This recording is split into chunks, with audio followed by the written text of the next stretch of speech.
There's often very different valuation methods that are talked about. So what are some of the main ones that are used, and how do you decide which method to use? Might throw to you, Catherine, to start.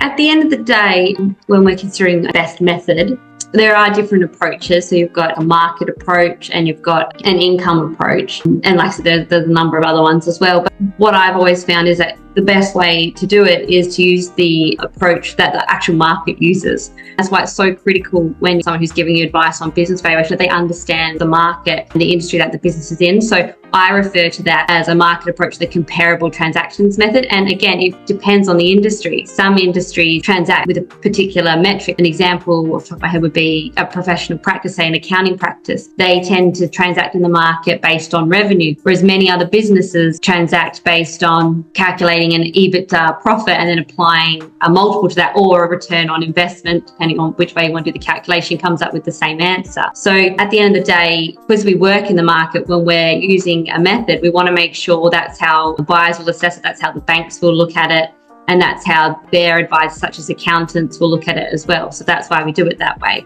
So again, you'll see different ways they're described. At the end of the day, the method that I normally find is most common is calculating a profit and then applying a multiple or a return on investment to come up with the business value.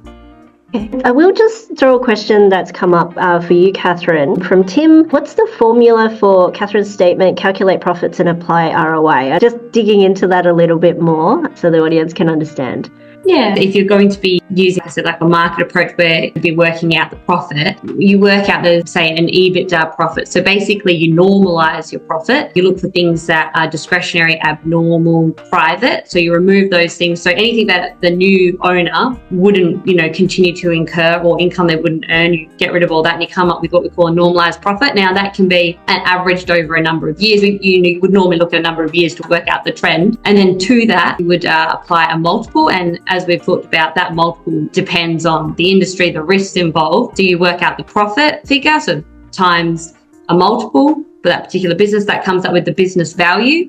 And business value includes the stock at normal levels, the vehicles, plant, and equipment, and the balancing figure is goodwill. So that's the formula. So say you decided for that particular business, the multiple was 2 times the profit. So you've got $200,000 profit times by a multiple of 2 equals 400,000. That's the value. So a multiple of 2 equals a return on investment of 50%, or sometimes it might be referred to a capitalization rate as well. But they're the same thing. It's just how you show it.